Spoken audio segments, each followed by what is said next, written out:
Você vai assistir Vamos Juntas. Oferecimento Ampla Móveis. Quem conhece sempre volta. Além de goiabeiras e laranjeiras, nova loja em Campo Grande. E Emagreci, a sua clínica de emagrecimento e estética em Vitória. Venha ver sua beleza real.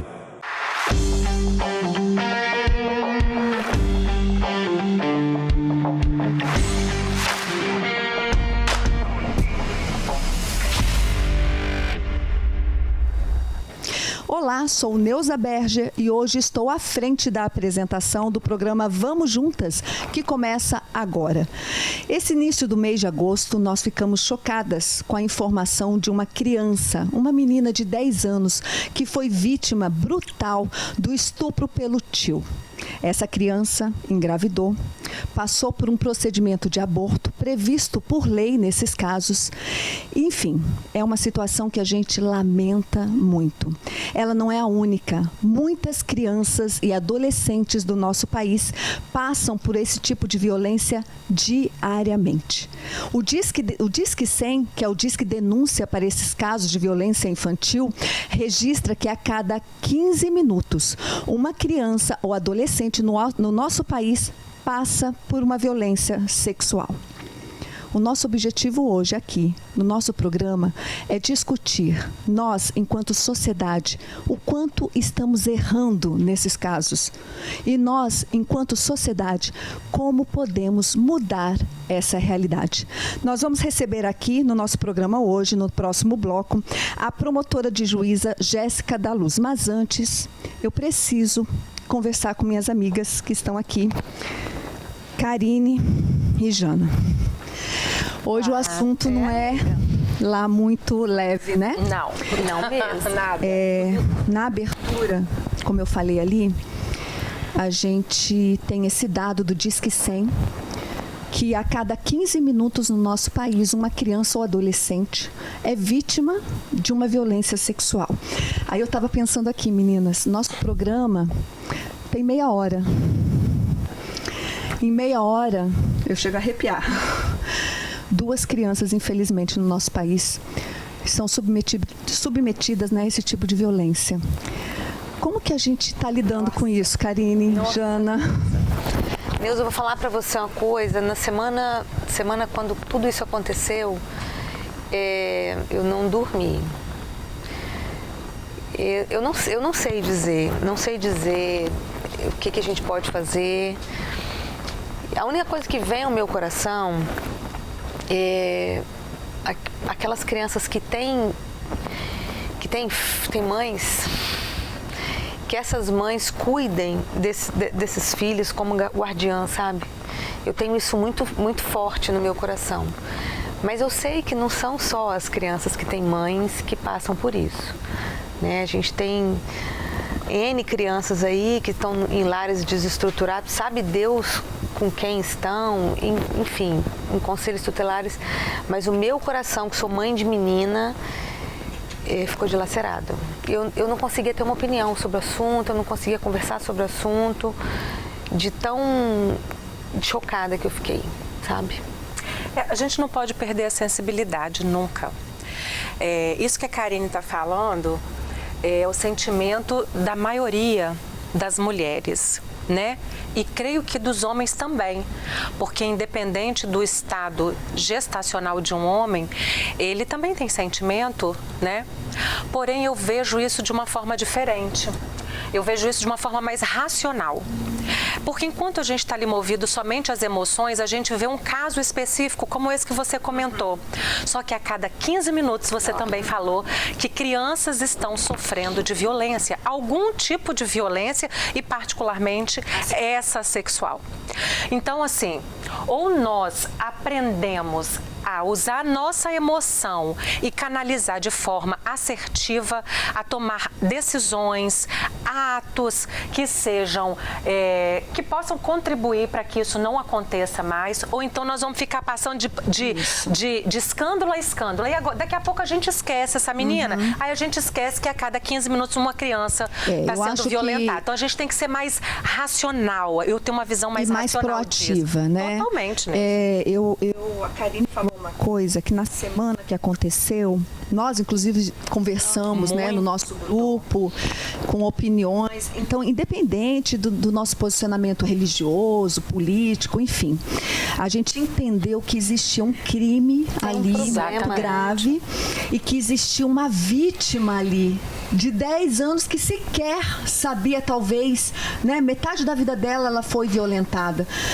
O que estava se passando. Então, e que, como a gente conversou, né, Karine, com certeza vai ter consequências, enfim, pro resto da vida, e ela vai ter que administrar isso. Olha só, entende uma coisa.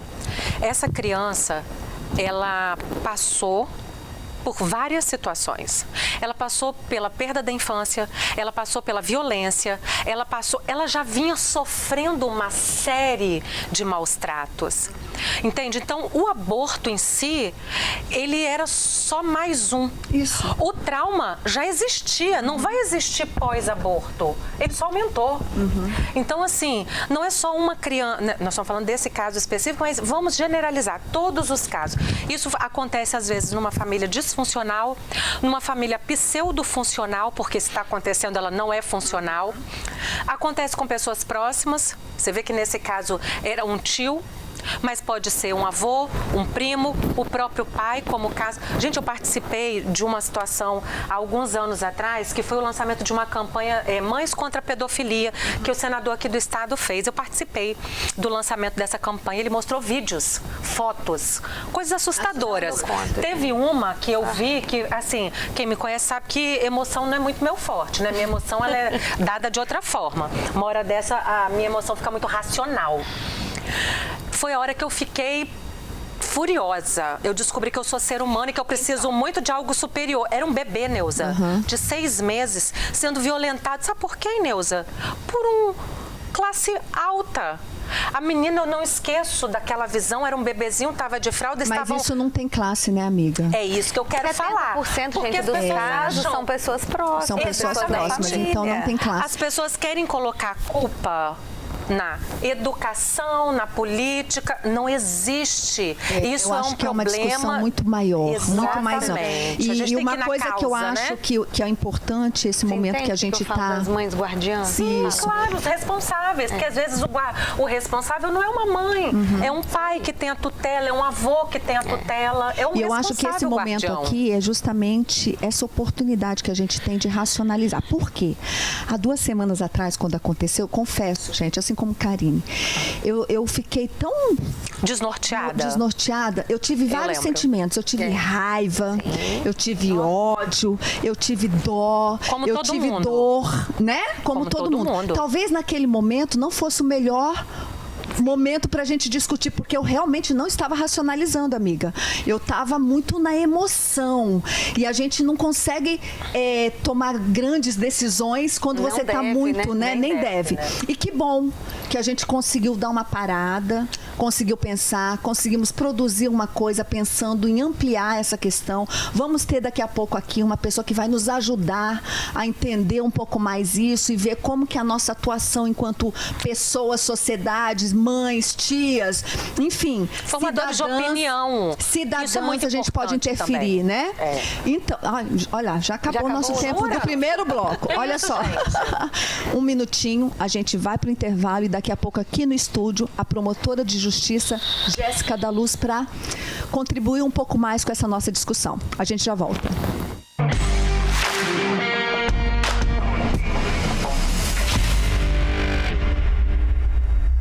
Você está assistindo Vamos Juntas. Oferecimento Ampla Móveis. Quem conhece sempre volta. Além de goiabeiras e laranjeiras, nova loja em Campo Grande. E Emagreci, a sua clínica de emagrecimento e estética em Vitória. Venha ver sua beleza real.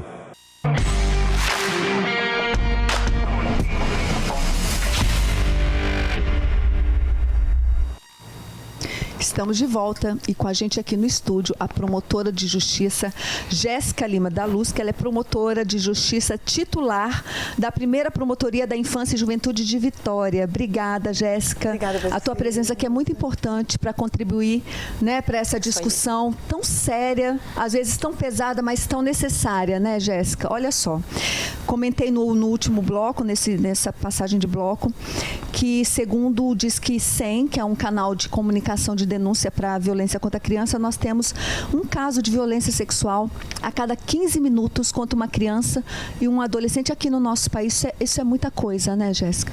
É muita coisa. Olá. E é muito complicado, meninas, pensar que a criança, muitas vezes, no nosso país, não tem voz. A gente, não sei se vocês já ouviram falar que o termo infância vem da palavra infante, que não tem voz. E nós, como Promotoria de Justiça da Proteção, que tentamos ser essa voz que a criança não tem. Por que a origem da palavra conselho tutelar? De forma a tutelar, a cuidar de uma criança que não tem pai, que não tem mãe, ou cujos pais são negligentes, são imprudentes, ou são os próprios agentes. Mais difícil pensar nessa violência toda contra a criança é que às vezes é na própria casa que ela é vítima. É isso que a gente estava discutindo, Exatamente. né, meninas? O agressor geralmente está muito próximo dessa criança, né? Exatamente. E aí, como é que faz, gente? É uma realidade muito difícil. É uma realidade muito difícil. Nós temos aqui uma coisa que recorrentemente eu falo na nossa infância, em favor das delegacias de proteção à criança e adolescente, que nós temos em Vitória uma delegacia de proteção à criança e adolescente, sendo que nós temos, em cada casa que nós temos uma mulher vítima, nós temos 4, 3, 5 vezes o número de mulher.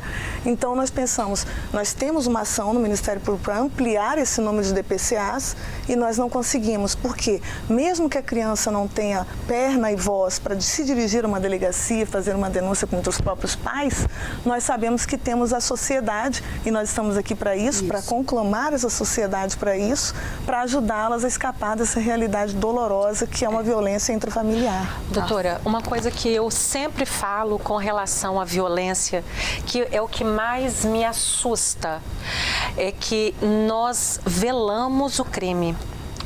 Ninguém quer falar. As pessoas chegam a baixar o tom de voz, é proibido, Exatamente. entendeu?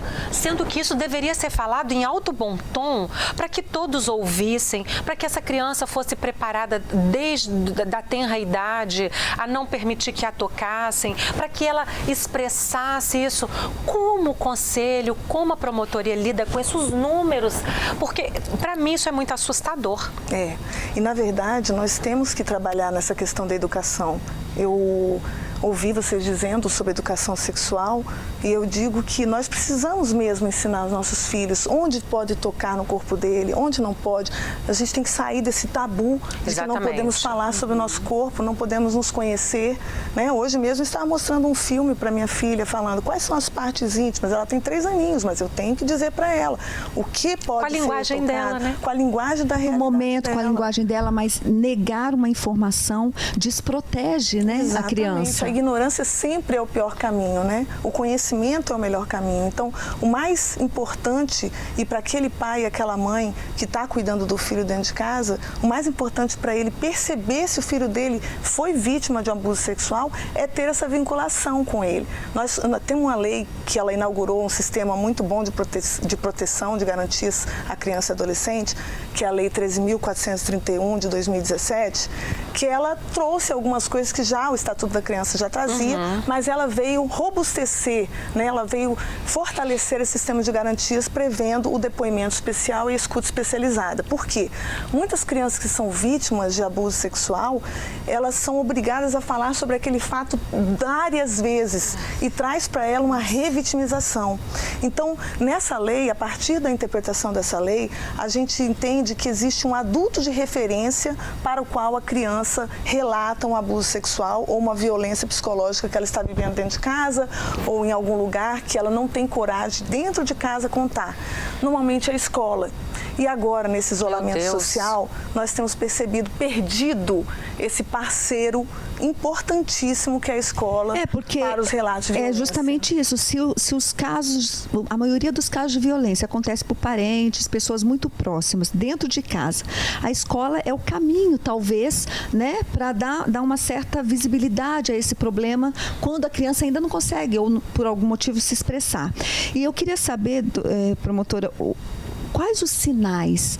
Assim, eu, uma pessoa comum, que graças a Deus não vivi uma experiência dessa e tentei cuidar para que meus filhos não tivessem uma experiência dessa, mas como eu consigo identificar numa criança próxima ou nem tão próxima um sinal de violência? Muitas vezes a criança, mesmo não tendo condições de falar sobre isso, muitas vezes nem adolescente tem coragem de falar, porque trava mesmo, né, contar. Às vezes o adolescente se sente culpado de estar sendo abusado sexualmente. Eu recebi adolescentes na promotoria que estava sendo abusada pelo padrasto e não quis contar para não estragar a relação dela com a mãe. Porque ela sabia que a mãe tinha um outro relacionamento com já tinha um relacionamento com outro filho e ela ia estragar a família ali constituída. Nossa, é muito pesado. Muito pesado. Muito pesado. E numa campanha do dia 18 de maio, que é uma campanha nacional contra o abuso sexual de criança e adolescente, na escola ela teve coragem de contar para a professora e aí chegou na mão do conselho, chegou na minha mão e a gente conseguiu criminalizar essa situação. Mas muitas vezes nem esse relato a criança passa, mas passa sinais pelo corpo, pelo comportamento. Então, por exemplo, uma criança de 5, 6 anos, ela consegue passar pelo comportamento dela, a alimentação anda mal, a forma dela gesticular com a família, fica retraída, ou então a própria erotização da criança. Erotização, isso aí é muito importante, porque às vezes os pais veem isso e brigam, não partem para o diálogo, né? Ver a criança às vezes se tocando pode ser um momento do desenvolvimento da criança. Mas se é uma coisa que extrapola a normalidade... Não vamos demonizar tudo, mas a gente também tem que observar. Eu acho que eu tenho uma frase muito importante que...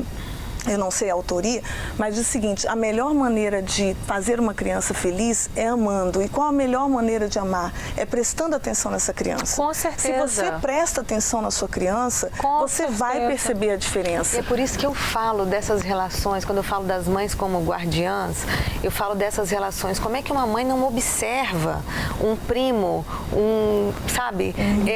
Companheiro, namorado? Um companheiro ou namorado, sabe?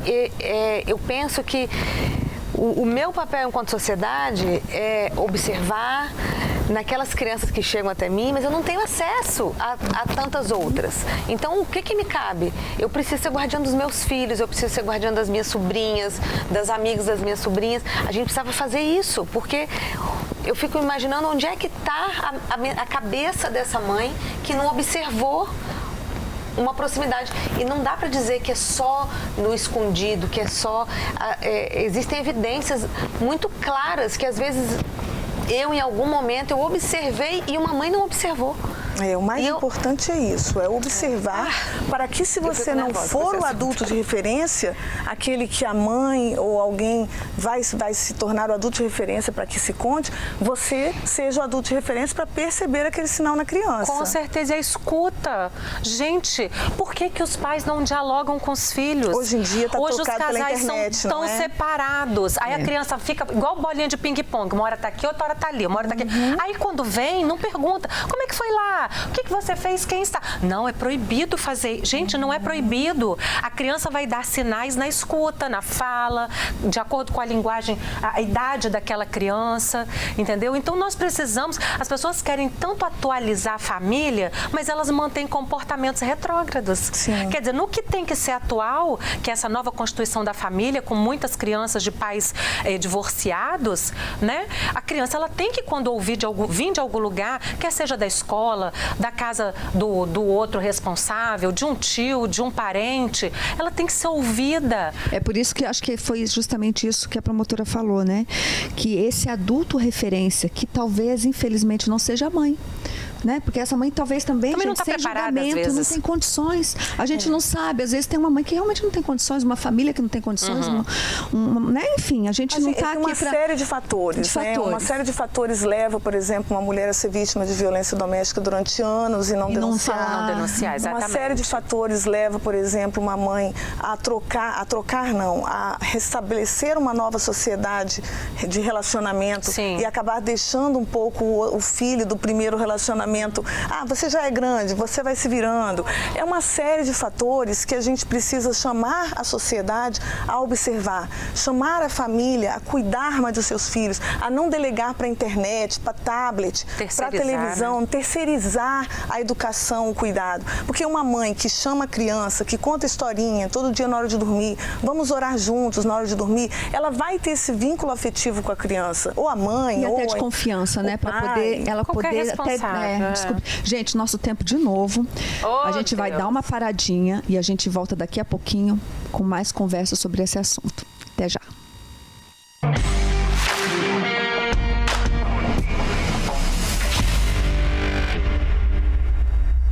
Você está assistindo Vamos Juntas. Oferecimento Ampla Móveis. Quem conhece sempre volta. Além de goiabeiras e laranjeiras, nova loja em Campo Grande. E Emagreci, a sua clínica de emagrecimento e estética em Vitória. Venha ver sua beleza real.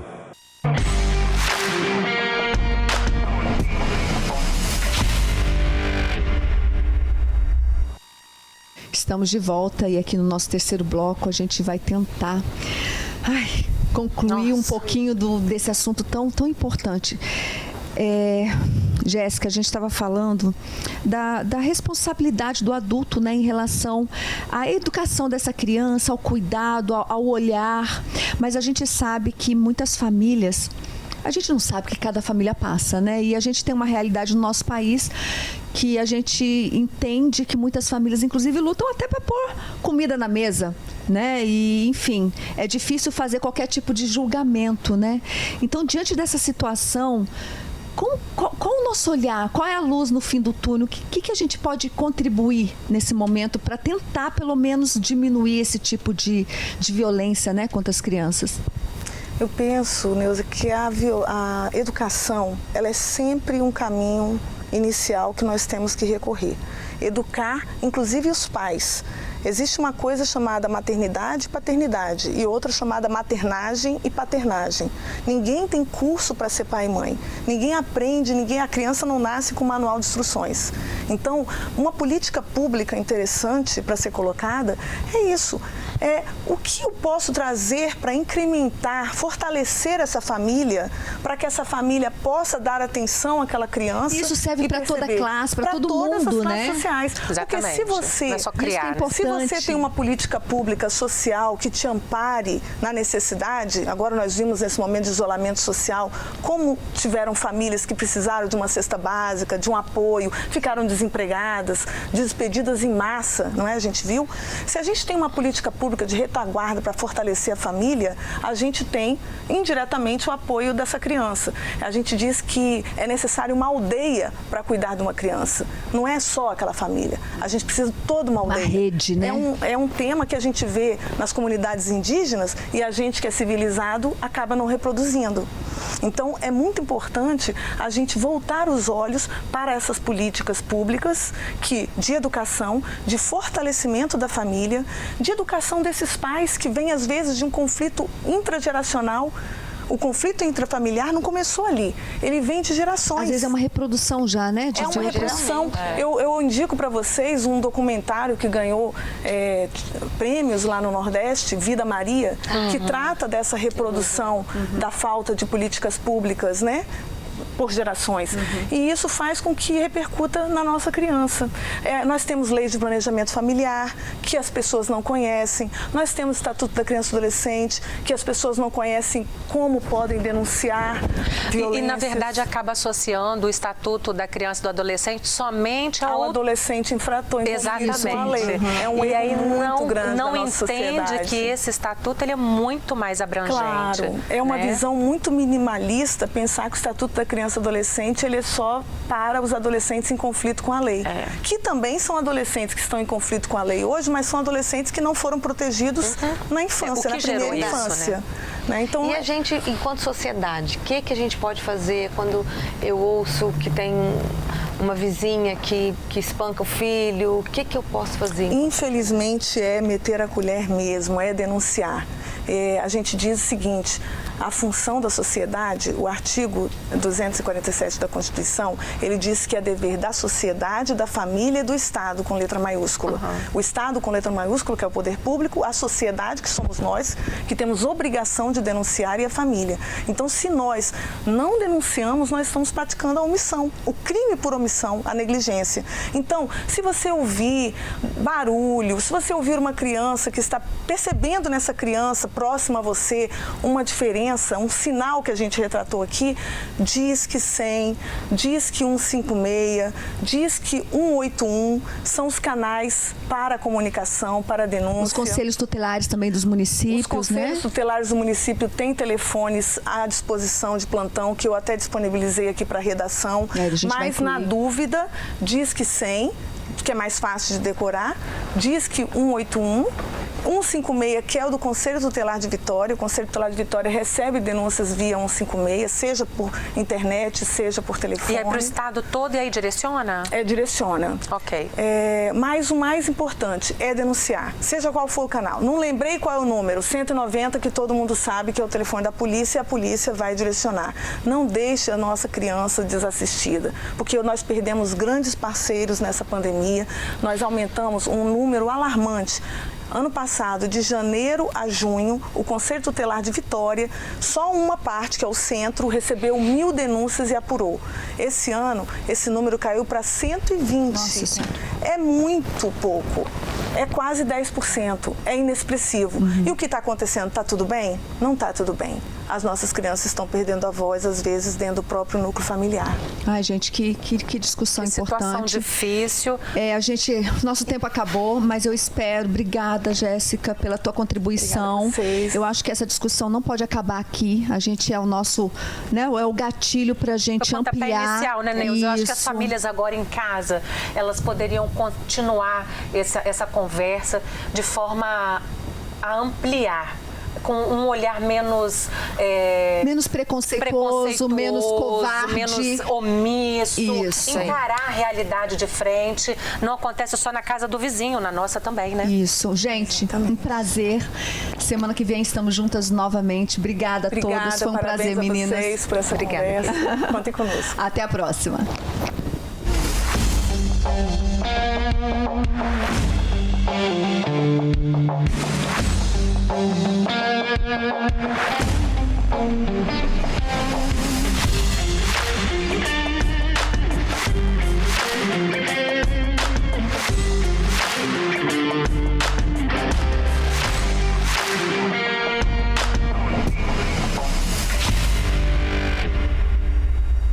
Você assistiu Vamos Juntas. Oferecimento Ampla Móveis. Quem conhece sempre volta. Além de goiabeiras e laranjeiras, nova loja em Campo Grande. E Emagreci, a sua clínica de emagrecimento e estética em Vitória. Venha ver sua beleza real.